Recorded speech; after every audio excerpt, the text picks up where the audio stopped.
Bonjour, aujourd'hui je vous montre la technique du snaking. C'est très simple, donc tous les niveaux peuvent essayer, même si vous êtes complètement débutant. C'est un mouvement qui se passe sur le devant avec les éventails en grippe fermée. Alors tout d'abord, on tient ces éventails, donc comme je disais, en grippe fermée vers le bas, et on vient remonter les éventails l'un en face de l'autre vers le haut. Vous voyez, le but, c'est de tracer cette fameuse ligne verticale. Alors bien sûr, cette ligne est totalement imaginaire, mais il faut vraiment que vous visualisiez cette ligne entre les deux éventails comme s'il y avait un miroir et les éventails se regardent face à face. Vous pouvez faire le mouvement un petit peu plus rapide, mais attention à ne pas superposer les éventails. L'important, c'est que chaque branche vienne se connecter, mais sans se passer par-dessus. C'est uniquement comme ça qu'on va avoir cet effet de ligne.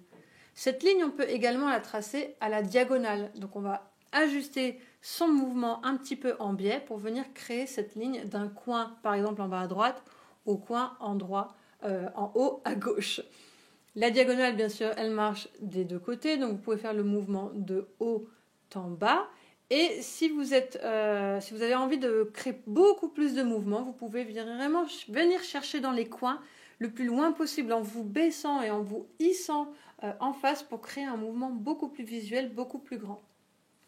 Alors comme on faisait la ligne verticale en premier, on finit avec la ligne horizontale qui marche exactement de la même façon d'un côté et de l'autre. C'est un petit peu difficile de tenir les éventails comme ça fermement dans les mains, donc n'hésitez pas à secouer pour vous défaire des crampes. Enfin, le dernier mouvement, qui est un peu la fin de notre tuto, c'est le 8. C'est une combinaison de diagonales et de courbes. On va venir à chaque fois alterner entre diagonale, courbe, on passe de l'autre côté, diagonale, courbe, on passe de l'autre côté, et ainsi de suite, tout en traçant une forme de 8. Et bien sûr, ne pas hésiter à la travailler dans l'autre sens pour pouvoir savoir dans quel sens vous êtes le plus à l'aise.